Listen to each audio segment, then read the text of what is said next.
35 minutos, terceira e última meia hora. E o Rômulo Pinheiro já está por aqui com assuntos de Brasília, assuntos que interessam os nossos estados e, claro, a nossa região norte. Rômulo, bom dia, tudo bem, amigo?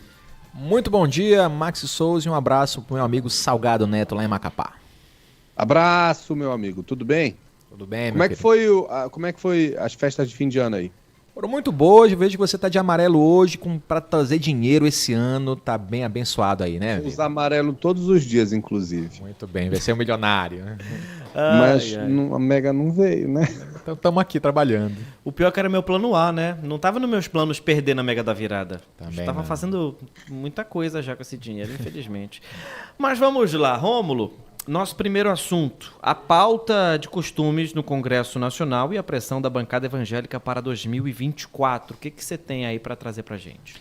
Mas Max, nosso Congresso parado agora em Rio de Janeiro, o Judiciário parado também, mas há uma pressão aqui, lá em Brasília, aliás, sobre o que vai ser pauta para o próximo semestre, para o primeiro semestre de 2024. E com o crescimento da bancada conservadora nessa última eleição, há uma pressão muito grande para que essas pautas chamadas de costumes sejam votadas ainda nesse primeiro semestre. É claro que isso depende de consenso entre o presidente do Congresso e as bancadas que não são religiosas, mas já há uma indicativo que esse é um assunto, são temas que irão dominar o primeiro semestre de 2024 lá no Congresso. Então nós temos dois muito importantes, Max, que é o Instituto do Nascituro, o Estatuto do Nascituro, que é o PL 434, e o PL 5.167, que proíbe casamento de pessoa do mesmo sexo. Esses temas, claro, são muito importantes para um discurso conservador, e isso foi pautado, ou pelo menos há uma pressão para que seja posto em pauta agora até o mês de maio, mas há uma lá no Congresso, pelo menos há uma intenção de que haja um consenso para a votação.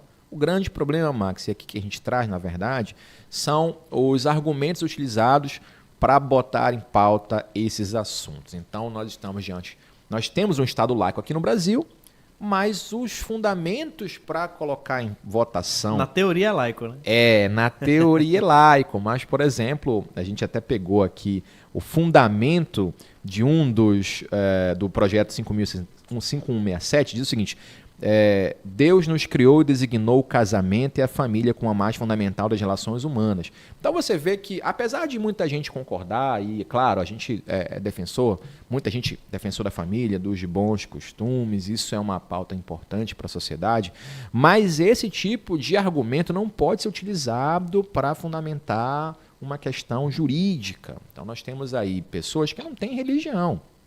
Então proibir, por exemplo, a questão do aborto é um assunto muito complexo. A gente viu aí o Supremo esse ano de 2023 suspendendo o julgamento nesse ponto. Nós vimos aí o próprio Congresso tentando passar votação nesse sentido também, não houve consenso.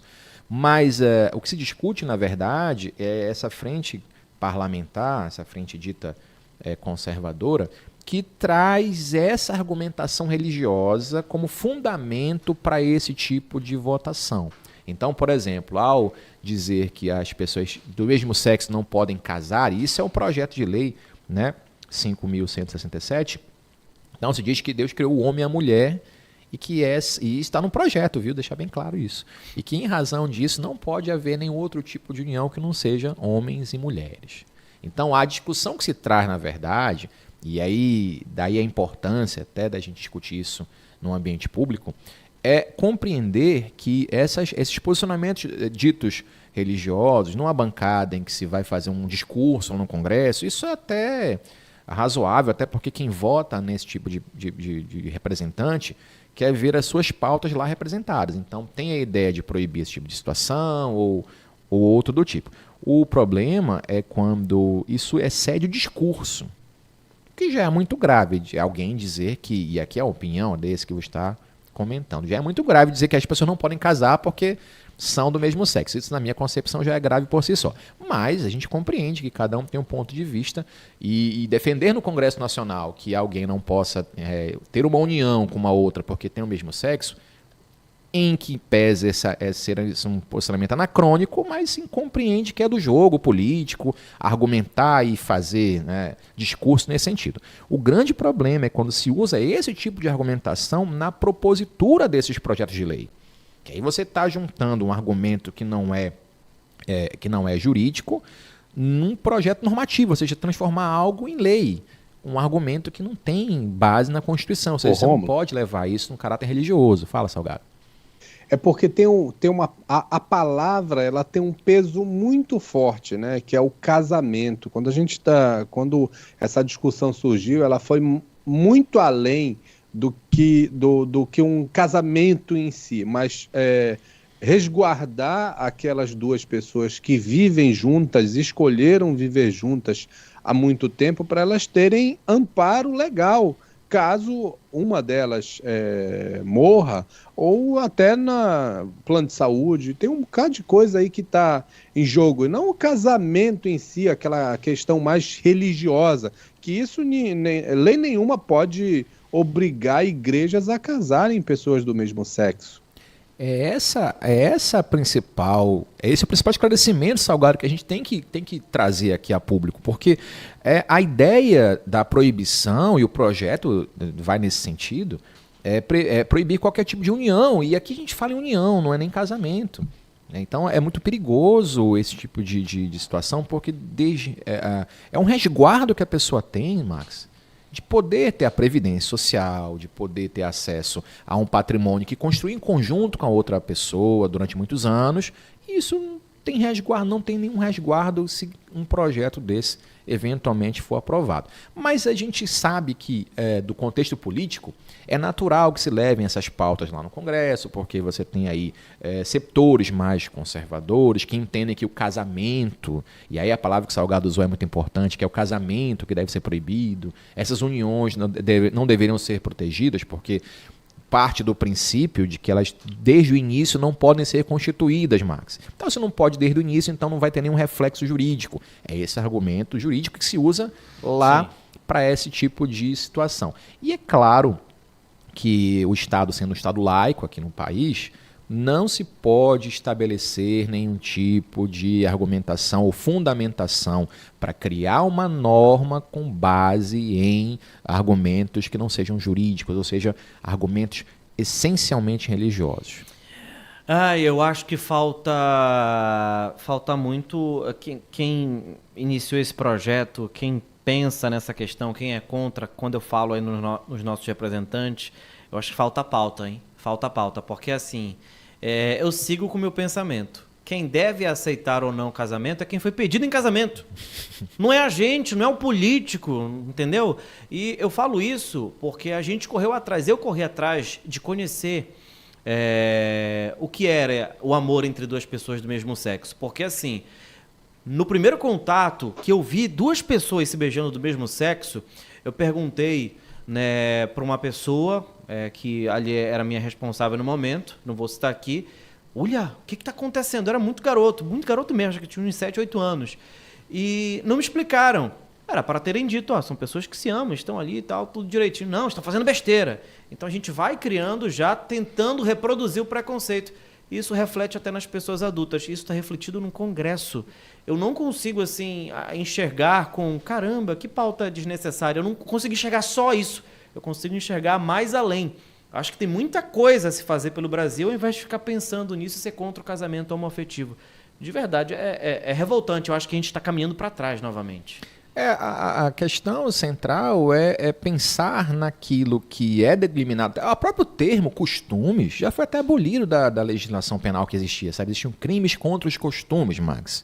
Hoje em dia nem existe mais isso, então essa própria denominação já caiu, vem caindo em desuso no mundo jurídico, inclusive. Tanto que, olha, hoje não se fala em homossexualismo, é homossexualidade, em relação à opção sexual, é orientação sexual, tem tanta coisa, né, Rômulo, pra gente ler, pra gente se antenar no assunto antes de falar baboseira, né? Mas aí volta aquilo que a gente sempre comenta aqui nas nossas conversas, Max. Tem muita gente que ainda não conseguiu perceber que a evolução dessa sociedade, né, quer viver ainda como se vivia na década de 70, 80, que isso era altamente proibitivo, que isso existia um preconceito que não era nem um pouco velado. e aí se existe uma repressão a esse tipo de situação. Então, certas pessoas não conseguiram evoluir esse pensamento, e isso se traduz na escolha dos seus próprios representantes, porque tem muito representante político que embarca nessa pauta, sabe que há um eleitorado que adequa a esse tipo de padrão, ou seja, que vai votar em candidatos que oferecem esse tipo de suporte, e eles surfam nessa onda. E aí conseguem se eleger com essas pautas ditas conservadoras. Na prática, muitos deles nem sequer na vida privada agem da mesma forma como falam lá no Congresso Nacional. Salgado Neto. A gente tem também outro assunto aí, Rômulo, da relação do Executivo e do Legislativo na aprovação de medidas provisórias. Parece uma relação bem instável, né? Salgado, nós até falamos de você, inclusive, na retrospectiva agora do sábado, falamos Salgado Neto, nós comentamos a respeito dele, mas nós trabalhamos aqui a conversa sobre a questão de como é que nesse primeiro ano do governo federal, como é que foi essa relação com o Legislativo. E aí, um instrumento muito importante de análise da força ou não de um governo é a aprovação das chamadas medidas provisórias. A gente sabe que essas medidas são ditadas lá pelo Poder Executivo, já com força de lei, mas tem que ser aprovadas pelo Congresso Nacional em até 120 dias, ou sob pena de perder a sua eficácia. Então, uma das melhores medidas de analisar como é que está essa relação do Executivo com o Legislativo é analisar a quantidade dessas medidas provisórias aprovadas ou não nos últimos tempos. Então, o que aconteceu nesse último período, nesse último governo agora, nesse primeiro governo Lula, nesse primeiro ano, e que relação ele teve com o Congresso Nacional. E aí você pega um levantamento que foi feito, foram apenas poucas medidas provisórias aprovadas e transformadas em lei, e aí se questiona se a relação do Executivo com o Legislativo eventualmente está sob crise. Então, no passado, quando uma quantidade de medidas provisórias não eram aprovadas pelo Legislativo, se dizia que havia uma crise institucional, Max, porque o presidente mandou pautas importantes, o Congresso não aprovou, não passou, deixou caducar, não votou em 120 dias, aí perde eficácia, e aí volta aquela discussão. Mas hoje em dia não é mais assim. E aí a importância do assunto, porque para o próximo ano há uma discussão lá no Congresso Nacional, normalmente entre o presidente da Câmara e do Senado, sobre como é que essas medidas provisórias vão ser votadas. Porque a Constituição determina, Max, que seja feita através de comissão mista. Então, o presidente manda a proposta lá da medida provisória e se cria uma comissão mista de deputados e senadores para analisar a medida provisória para aprovar ou não. Então, o Lira queria que fosse no plenário, como foi durante a pandemia, que ele tinha mais controle para poder aprovar ou não aprovar. Mas a discussão nesse último ano, a quantidade de medidas provisórias não aprovadas lá no Congresso Nacional não reflete uma eventual discordância do Legislativo. Mudou muito essa relação, Max. Hoje o Congresso ele tem uma pauta própria, a gente conversou sobre isso durante a semana. O Congresso ele tem demandas que não estão mais na mão do Poder Executivo, ou seja, para aprovar determinado projeto, lá tem as emendas do relator no passado, mudou o procedimento, mas ainda assim o Congresso ainda tem muita força sobre o orçamento, e é discutível porque você vê o seguinte, o orçamento é uma peça na qual o Poder Executivo vai determinar, ou pelo menos deveria determinar, onde vai gastar o dinheiro para poder efetivar o seu próprio governo. No Brasil, o Legislativo é que interfere nessa questão. Eu vou dizer como você vai gastar o dinheiro e acaba atrapalhando, talvez, as políticas públicas mais essenciais ao governo. E para isso tem que ter negociação. Então, para eu conseguir aprovar aquilo que eu quero, para o meu governo funcionar, eu preciso deliberar com o Congresso. E é natural que seja assim. Agora, qual é a grande discussão hoje, Max e Salgado? Essa relação, ela se tornou um pouco mais equilibrada, porque agora o Congresso Nacional tem pautas próprias, o Congresso Nacional decide para onde essas emendas vão ser direcionadas, em grande parte delas. Nós temos vários tipos de emendas, né? Mas ainda manteve uma estrutura anterior, ou seja, o Congresso mais ativo nessa determinação. No passado ficava na mão do Ministério. Então o ministro chegava lá, indicava, conversava e passava. Hoje está muito ligado já no Congresso. Então o presidente Lula vai, nesse próximo ano, ter que reforçar esse contato aí com o Legislativo, lá com o Senado e com a Câmara, para poder fazer valer, ou pelo menos passar adiante aqueles projetos que tem interesse. Rômulo, e aí tem que ter muita negociação, na verdade. Bora fazer o seguinte, bora fazer uma pausa pra gente continuar no assunto? Vamos Bora, lá. uma Ok. pausa bem rápida, bora, Salgado, já são 11h50. Bora, último intervalo, a gente volta já já conversando com Rômulo Pinheiro. Pautas do dia de volta e agora, reta final do programa de hoje, estamos ainda conversando com Rômulo Pinheiro na nossa conexão em relação às informações de Brasília que interessam Belém, interessam Macapá, toda a nossa região norte e interessam, claro, todo o nosso Brasil. Agora há pouco, né, o Rômulo já estava comentando sobre, digamos que o balanço do governo Lula em relação a 2023, né, a relação com o Congresso. A gente pega esse gancho novamente, Rômulo, e assim, é um assunto, repito, que está um pouco batido, mas cabe a gente refrescar a memória, porque tem muita coisa que não passa. Tem muita coisa, muitas vontades, tem muitas medidas que não passam por conta da extrema-direita, a direita, inclusive, e a gente precisa definir essas coisas também. O Bolsonaro não foi reeleito, mas ele deixou uma base muito forte, tanto no Senado quanto na Câmara dos Deputados Federais. Isso justifica alguma coisa em relação à cota parlamentar, em relação às pautas que avançam, que são pró-governo? Queria que você explicasse um pouco pra gente também.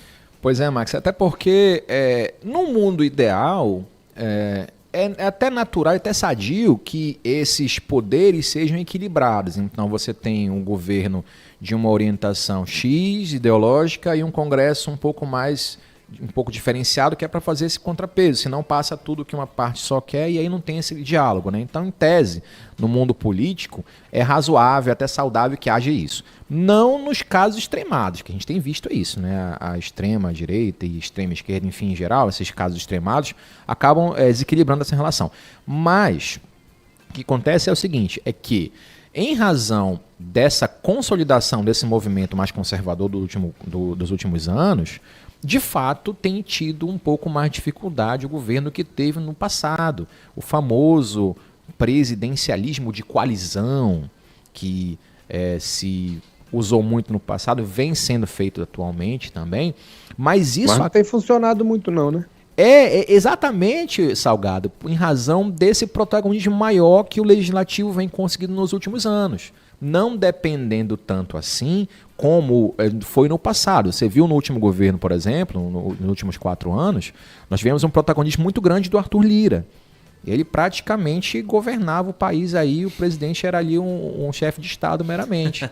Né? Já se houve momentos outros em que isso aconteceu, mas não tanto como nos últimos 4. Então, essa retomada das relações institucionais de uma maneira mais normal, ou pelo menos dentro do padrão que era anterior, levou então a sensação de que haveria então uma normalização dessas relações.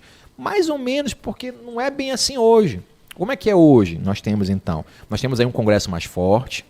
Nós temos aí o governo tentando emplacar pautas e não está conseguindo todas. Conseguiu reforma tributária, o arcabouço fiscal passou também, o ministro Haddad conseguiu levantar alguns pontos importantes no último ano, mas algumas propostas foram direto do Legislativo, ou seja, o Executivo tentou e nem sempre conseguiu. E isso tem sim correlação, com certeza, a esse acréscimo aí dos ditos mais conservadores lá no Congresso Nacional. Por exemplo, na Frente Parlamentar Evangélica, a gente fez um levantamento aqui, são em torno de 155 deputados e 23 senadores. E aqueles ditos, propriamente ditos, né, da bancada mais conservadora.